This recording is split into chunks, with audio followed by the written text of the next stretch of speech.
Welcome back student. Today we are going to start a new chapter that is chapter 5 complex numbers. So students, अभी तक आपने जितना भी काम किया है मैथ्स में वो सारे रियल नंबर के ऊपर बेस्ड काम किया है, ठीक है। अब हम कॉम्प्लेक्स नंबर में काम करेंगे। तो सबसे पहले जो क्वेश्चन अराइज होता है कि हमने कॉम्प्लेक्स नंबर यूज़ क्यों किया, कॉम्प्लेक्स नंबर आए कहाँ से। सो स्टूडेंट्स, सबसे पहले हम बेसिक से स्टार्ट करते हैं नेचुरल नंबर से, ठीक है।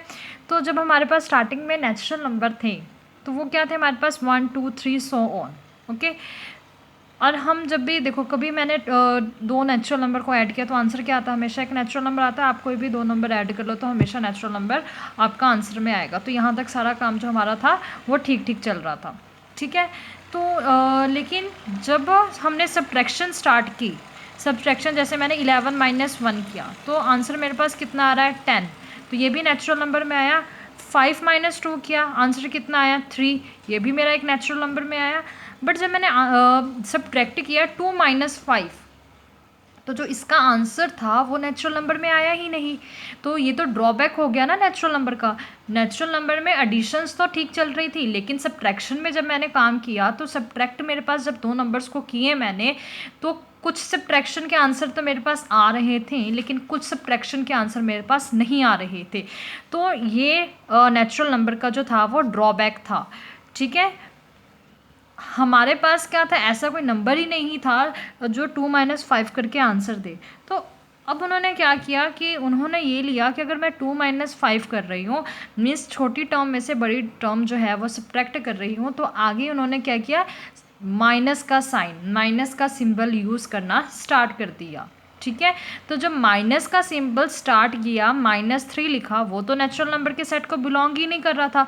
तो उन्होंने क्या कहा कि जब हम नेगेटिव नंबर्स लेते हैं तो हमारे पास जो नया सेट बनता है हम उसको क्या कहते हैं, इंटीजर्स। क्लियर। अब दो नंबर की सब्ट्रैक्शन कर लो, दुनिया का कोई भी दो नंबर ले लो और उसको सब्ट्रैक्ट कर दो, अब आपके पास उसका आंसर इंटीजर में आना स्टार्ट हो गया। क्लियर है। तो उसके बाद हमने क्या किया, हम इक्वेशन सॉल्व करना स्टार्ट करने लग गए, ठीक है। जब हमारे पास x + 1 = 0 है तो इसकी वैल्यू क्या, इसका सोल्यूशन क्या आएगा, इसका ज़ीरो क्या आएगा। ज़ीरोज़ या रूट्स आपने ऑलरेडी क्लास 10th में पढ़ा हुआ है, ठीक है। तो ज़ीरोज़ क्या होते हैं कि अगर मैं x की कोई ऐसी वैल्यू पुट करूँ जो इस इक्वेशन को सेटिस्फाई कर दे, वो इसका क्या आएगा, ज़ीरो आएगा, ठीक है। अगर मैं x की वैल्यू -1 इसमें पुट करती हूँ तो -1 + 1 आंसर विल बी ज़ीरो। तो ये क्या कर रहा है, ये इस इक्वेशन को सेटिस्फाई कर रहा है। सिमिलरली अगर मेरे पास x + 2 = 0, ये क्या है, एक इक्वेशन है। अब मैं यहाँ पे x की कौन सी वैल्यू पुट करूँ कि ये इस इक्वेशन को सेटिस्फाई कर दे। तो जब मैंने x की वैल्यू -2 कंसीडर की तो -2 + 2 इसकी वैल्यू क्या आ रही है, ज़ीरो। तो 0 = 0, तो ये इक्वेशन को सेटिस्फाई कर रहा है। तो मैं ये बोल सकती हूँ कि -2 जो है, -2 इज़ 0 ऑफ x + 2, ठीक है। तो ये जो -2 है ये क्या है, ज़ीरो है इस इक्वेशन का। सो नेक्स्ट उन्होंने कहा कि हमारे पास इक्वेशन 2x - 1 की फॉर्म में भी हो सकती है। तो अब मैं यहाँ पे x की कौन सी वैल्यू पुट करूँ कि यहाँ पे मेरे पास इस इक्वेशन को ये सेटिस्फाई कर दे। तब सेट ऑफ इंटीजर्स में, सेट ऑफ नेचुरल नंबर पे हमें कोई ऐसा नंबर मिला ही नहीं जो इस इक्वेशन को सेटिस्फाई करते, ठीक है। तो हम किस में गए, रैशनल नंबर पे। उन्होंने ये देखा कि अगर हम x की वैल्यू 1/2 करें और 2 से 2 कैंसिल हो जाएगा तो 1 - 1 0, तो ये इक्वेशन को सेटिस्फाई कर रहा है। तो यहाँ से क्या आया, रैशनल नंबर। मीन्स हम ये देख रहे हैं कि नेचुरल नंबर की कुछ ड्रॉबैक्स थी, उसको ओवरकम किया किसने, इंटीजर्स ने। सिमिलरली इंटीजर्स के कुछ ड्रॉबैक्स थे, उसको ओवरकम किसने किया, रैशनल नंबर ने, ठीक है। सो हम देखते हैं आगे कि हमारे पास यहाँ पे देखो कौन कौन से नंबर आ रहे हैं, natural number, whole number, integers, rational number, irrational number. तो इन सब का जो एक पैकेट बना दो उसको क्या कहते हैं हम, रियल नंबर। एक्चुअल में मैं आपसे पूछूं कि रियल नंबर क्या होते हैं, तो एक्चुअल में रियल नंबर नाम की कोई चीज़ नहीं होती है। रियल नंबर क्या होते हैं, ये सेट ऑफ रैशनल्स और इरेशनल्स होते हैं। रैशनल्स और इरेशनल्स नंबर के कॉम्बिनेशन को ही हम रियल नंबर कहते हैं। क्लियर है। सो हमने अभी तक जितना काम किया था वो रियल नंबर में किया, उसके बाद हम कॉम्प्लेक्स नंबर में क्यों आए, ऐसी क्या ड्रॉबैक थी, ऐसी क्या चीज़ थी जो हमें रियल नंबर में नहीं मिली। बेटा हमारे पास अगर इक्वेशन है x square plus 1 is equals to 0, आप इसमें क्या वैल्यू पुट करोगे कि आपके पास यहाँ पे इक्वेशन सेटिस्फाई हो जाए और आंसर 0 आए। तो रियल नंबर में मैंने इतना मतलब सर्च किया, मेरे को कोई एक ऐसा नंबर नहीं मिला जो इस इक्वेशन को सेटिस्फाई कर दे। The root of the equation does not belongs to real number, so we need complex number. तो हमें मालूम है यहाँ पे क्या है एक्स स्क्वायर और प्लस 1 है, मीन्स अगर -1 आएगा तभी यहाँ पे 0 बनेगी टर्म, 0 इज इक्वल्स टू 0 तभी सेटिस्फाई होगी ये इक्वेशन। तो मैंने क्या किया, अंडर रूट -1 का होल स्क्वायर किया, तो स्क्वायर से अंडर रूट कैंसिल हुआ, -1 + 1 क्या आ रहा है, आंसर 0 आ रहा है। ठीक है, तो ये इक्वेशन सेटिस्फाई हो रही है।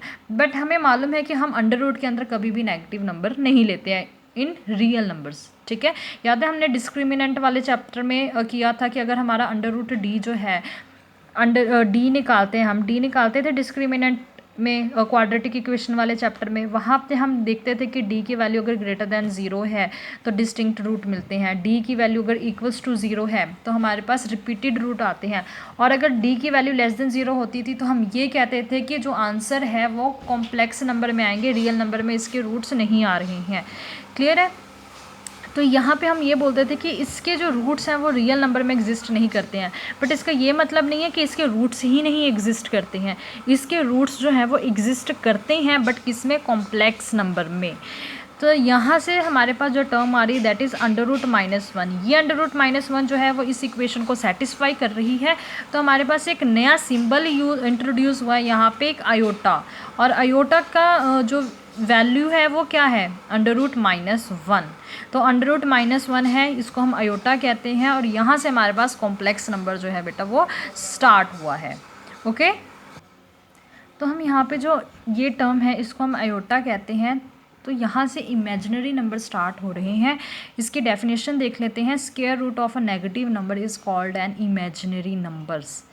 तो रियल नंबर्स हैं, रियल नंबर्स का जो अपोजिट है that is imaginary numbers. Imaginary number क्या होते हैं, अगर स्क्वायर रूट के अंदर अगर हम कोई नेगेटिव नंबर ले लें, स्क्वायर रूट के अंदर अगर हम कोई नेगेटिव नंबर ले लेते हैं तो उसको क्या कहते हैं, हम इमेजिनरी नंबर्स कहते हैं। यहाँ पे मेरे पास कुछ एग्जांपल हैं इमेजिनरी नंबर्स की, जैसे under root -1, under root -2, under root -3, under root -17। ये सारे एग्जांपल किसके हैं, इमेजिनरी नंबर्स की। Okay, now integral power of iota. यहाँ पे जो मेरे पास ये टर्म है इसको हम क्या कहते हैं, आयोटा। अब हम इसकी पावर्स देख रहे हैं कि आयोटा की पावर जो होती है उसके हमारे पास क्या क्या रिजल्ट्स निकलते हैं। अगर आयोटा की पावर पॉजिटिव हो, पॉजिटिव पावर ऑफ आयोटा है, यहाँ पे पॉजिटिव पावर की बात की गई है, तो आयोटा की वैल्यू मुझे मालूम है अंडर रूट -1 होती है। अगर मैं आयोटा का स्क्वायर करती हूँ that means iota into iota. Clear? तो under root multiply under root -1, तो अंडर रूट का होल स्क्वायर आ जाएगा, स्क्वायर से रूट कैंसिल, तो आंसर विल बी -1, है ना। अंडर रूट -1 का होल स्क्वायर ही आएगा आपके पास एक तरह से, तो आंसर क्या आएगा, -1 आएगा। आयोटा का क्यूब करेंगे तो क्या होता है, आयोटा के क्यूब को मैं सेपरेट करके आयोटा स्क्वायर इंटू आयोटा लिख सकती हूँ। आयोटा स्क्वायर की वैल्यू मेरे पास क्या है, -1, आयोटा स्क्वायर की वैल्यू -1 है, -1 into iota that is minus iota. Then iota 4 क्या होता है, आयोटा स्क्वायर का होल स्क्वायर, -1 का whole square, answer will be 1। आपने ये 4 टर्म्स की वैल्यूज़ याद रखनी है आपको, बाकी कुछ भी याद रखने की ज़रूरत नहीं है, बाकी आप खुद निकाल सकते हैं। ठीक है, हम इसके कुछ न्यूमेरिकल्स करेंगे आगे, तो आपको ये पता लग जाएगा कि हम कैसे आयोटास की डिफरेंट पावर पे आंसर निकालेंगे। लेकिन आपको पहले आयोटा स्क्वायर, आयोटा क्यूब और आयोटा 4 इनकी जो वैल्यूज़ हैं वो पता होनी चाहिए। Okay, now the next topic is negative integral power of iota. अब हम क्या कर रहे हैं, नेगेटिव पावर्स पे चेक कर रहे हैं आयोटा। तो आयोटा की पावर अगर -1 है तो क्या आएगा, 1 आयोटा। जब भी डिनोमिनेटर में अंडर रूट आता था आप क्या करते थे, जब भी डिनोमिनेटर में अंडर रूट आता आप रैशनलाइज करते हो। सिमिलरली कॉम्प्लेक्स नंबर में अगर डिनोमिनेटर में आयोटा आएगा तो आपने हमेशा ही रैशनलाइज करना है। ये चीज़ अपने माइंड में रख लें कि जब भी आपके पास डिनोमिनेटर में आयोटा आएगा आपने क्या करना है, रैशनलाइज। तो 1 आयोटा था, आयोटा का रैशनलाइज करेंगे, आयोटा मल्टीप्लाई करेंगे न्यूमरेटर से भी डिनोमिनेटर से भी, 1 into iota is iota, iota into iota, iota square. Iota square की वैल्यू -1 होती है, तो यहाँ से आयोटा रेज़्ड टू पावर -1 की वैल्यू क्या आ रही है आपके पास, माइनस आयोटा। क्लियर? तो आप इसको याद भी रख सकते हैं। अगर आपको सपोज़ भूल जाता है तो आपको ये मेथड याद ही है, तो आप यहाँ से वैल्यूज़ भी निकाल सकते हैं। नेक्स्ट है आयोटा रेज़्ड पावर -2। तो माइनस है पावर, तो आपने क्या करना है, इसको डिनोमिनेटर में लेकर जाना है और पावर जो है वो पॉजिटिव हो जाएगी। 1 आयोटा स्क्वायर की वैल्यू क्या होती है, -1, तो 1/-1 द आंसर विल बी -1। तो यहाँ पे हमने आयोटा की पावर -1 और आयोटा की पावर -2 की वैल्यूज़ देख ली हैं। Now iota raised to power -3, तो माइनस पावर है तो डिनोमिनेटर में लेके जाएंगे, पॉजिटिव होगा।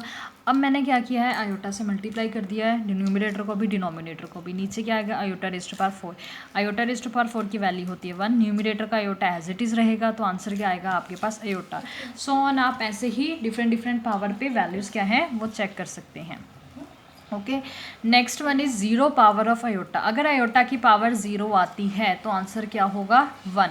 आपको ये चीज़ मालूम है कि किसी भी टर्म की पावर अगर 0 हो तो आंसर क्या होता है, 1। तो सेम आयोटा की भी पावर अगर 0 होती है तो आंसर क्या होगा, 1। सो बेटा हमारे पास यहाँ से एक रिजल्ट निकलता है, अगर कि iota raised to power n है तो आपके पास 4 तरह के आंसर आ सकते हैं। या आंसर -1 हो सकता है, या आंसर 1 हो सकता है, या आयोटा या माइनस आयोटा। इन 4 वैल्यूज़ के अलावा आपके पास कोई भी वैल्यूज़ नहीं होंगी।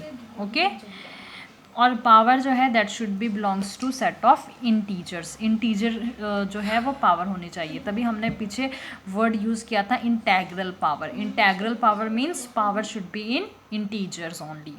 ओके, सो अब हम इसके कुछ न्यूमेरिकल्स देख लेते हैं, सो दैट कि आपको ये थोड़े जो बेसिक्स हैं वो क्लियर हो जाएं।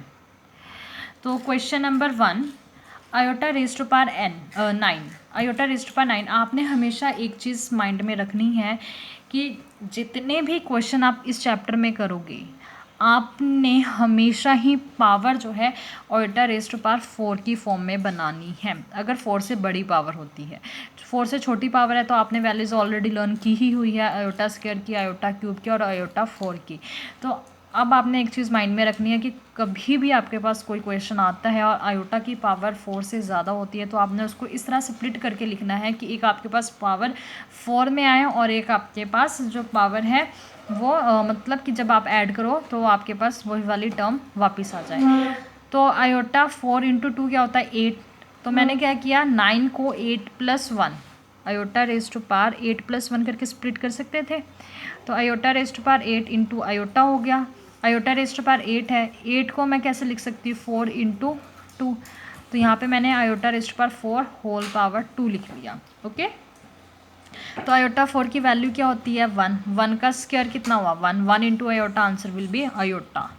सेम 342 है। नेक्स्ट क्वेश्चन में आपने क्या करना है, 342 को 4 के साथ डिवाइड करना है। 4 के साथ आपने डिवाइड किया तो देखो क्वोशंट 85 बन रहा है और रिमाइंडर कितना आ रहा है, 2। तो आपने क्या करना है, आपको वैसे भी आपने यूक्लिडियन फॉर्मूला पढ़ा होगा, वो हमने 10th क्लास में फर्स्ट चैप्टर में पढ़ा था, b = a³ + r। ठीक है, इसमें हम क्या करते हैं, हमारे पास जैसे कोई डिवाइज़र है, ठीक है, यहाँ पे हमने क्या करना है, b हमारे पास डिविडेंड होता है, q क्वोशंट होता है, a डिवाइज़र होता है, प्लस r क्या है, रिमाइंडर। तो इस क्वेश्चन में मेरे पास जो क्वोशंट है वो क्या आ रहा है, 85, डिवाइज़र क्या है 4, प्लस रिमाइंडर क्या है 2। इस फॉर्म में लिखना होता है। तो 342 को आप इस फॉर्म में लिख सकते हैं, 4 × 85 + 2। तो अगर ये आयोटा की पावर है तो ये +2 है, ये सेपरेट होकर आप इसको iota 4 × raised to power 85 × iota square लिख सकते हो। जैसे 4 × 85 + 2, ये आयोटा की पावर है। तो जहाँ पे प्लस आता है आप उसको सेपरेट करके लिख सकते हो मल्टीप्लाई में। ठीक है, ये पावर ये आपने ऑलरेडी छोटी क्लासेस में एक्सपोनेंशियल का एक चैप्टर होता है, उसमें ये चीज़ें पढ़ी हुई हैं कि अगर a + b है तो आप उसको xa × x raised to power b ऐसे लिख सकते हो। ठीक है, तो यहाँ पे मैंने ऐसे स्प्लिट करके लिख दी। 4 into 85 iota raise to power 4 क्या होता है 1, तो 1 रेज़ टू पावर 85 है, तो आंसर विल बी 1। तो iota square as it is है आपके पास। आयोटा स्क्वायर की वैल्यू क्या आ गई -1, तो इस पूरी टर्म की वैल्यू क्या आ गई -1। तो आपने ये वाला जो फॉर्मूला है ये ट्रिक हमेशा याद रखनी है कि आपने हमेशा 4 से डिवाइड करना है जो भी आपके पास पावर आएगी। Okay, now the next question is iota raise to power -63। यहाँ पे माइनस है तो आप डिनोमिनेटर में लेंगे, आपने आयोटा से मल्टीप्लाई किया ऊपर भी और नीचे भी, न्यूमिनेटर और डिनोमिनेटर को। तो डिनोमिनेटर में आयोटा रेज़ टू पावर 64 हो गया। अब मैं 64 को अगर 4 के टेबल पे चेक करूँ तो कहाँ पे आता है 16 पे। तो मैं 64 को 4 इंटू 16 की फॉर्म में लिख सकती हूँ। आयोटा 4 की वैल्यू होती है 1, तो 1 raise to power 16, answer will be 1। तो iota divided by 1 is equals to iota, ये आपका आंसर आ गया। ठीक है, now the next question, evaluate करना है आपने √-25 इंटू √-81। तो आपने एक चीज़ पढ़ी होगी छोटी क्लासेस में कि अगर ए बी अंडर रूट है तो आप उसको √a इंटू √b लिख सकते हो। अगर ए बी आपके पास नंबर है कोई, तो आप उसको, अगर ए बी आपके पास अंडर रूट में वैल्यू है तो आप √a इंटू √b लिख सकते हो। तो यहाँ पे वही टर्म मैं यूज़ कर रही हूँ। -25 था, मैंने उसको -1 इंटू 25 लिखा, और -81 को मैंने -1 इंटू 81 लिखा। क्लियर। तो अब ये क्या बन रहा है, अंडर रूट के अंदर a into B, under root के अंदर a इंटू बी, तो मैंने उसको स्प्लिट करके √a इंटू √b लिख दिया। ये मेरे पास फॉर्म है, ये मैंने फॉर्मूला अप्लाई किया। सेम यहाँ पे -1 इंटू 81 था, तो इसको मैं कैसे लिख सकती हूँ, √a into √b। Under root -1 की वैल्यू आयोटा होती है, √25 की वैल्यू 5 होती है। सेम अंडर रूट -1 की वैल्यू आयोटा होती है, √81 की वैल्यू 9 होती है। तो 9 into 5 45, iota into iota, iota square की वैल्यू होती है माइनस, तो यहाँ पे -45 क्या आ गया आपके पास answer. Okay, so now next question, आपने ये इक्वेशन प्रूव करने के इसका आंसर क्या आ रहा है 0। तो 1 plus iota raise to power 10 plus iota raise to power 100 minus iota raise to power 1000। तो मैंने सिर्फ लेफ्ट हैंड साइड कंसीडर की है, 1 एज इट इज़ रखा। आयोटा रेज़ टू पावर 10 था, आयोटा रेज़ टू पावर 10 को मैंने कैसे लिखा 8 + 2, और 8 क्या आएगा 4 इंटू 2 + 2। ठीक है, तो 4 इंटू 2 + 2, तो +2 का हमने क्या कर दिया सेपरेट कर दिया आयोटा रेज़ टू पावर 2। ठीक है, और 100 को हम कैसे लिख सकते हैं 4 इंटू 25, आंसर विल बी 100, और 1000 को 4 इंटू 250। तो अब जस्ट हमने क्या करना है, आयोटा रेज़ टू पावर 4 की वैल्यू 1 वो पुट कर देनी है। 1 एज इट इज़ रहा, आयोटा रेज़ टू पावर 4 1 होता है, 1 का square into iota raise to power 2 plus iota raise to power 4 था, उसकी वैल्यू 1 आ गई, तो 1 की पावर कितनी हो जाएगी 25, माइनस का minus as it is, iota raise to power 4 क्या होता है 1, 1 रेज़ टू पावर 250। तो जब हमने इसको सिंप्लीफाई किया तो 1 एज इट इज़ रहा, आयोटा स्क्वायर की वैल्यू -1 आई, 1 एज इट इज़ रहा, ये भी 1 एज इट इज़।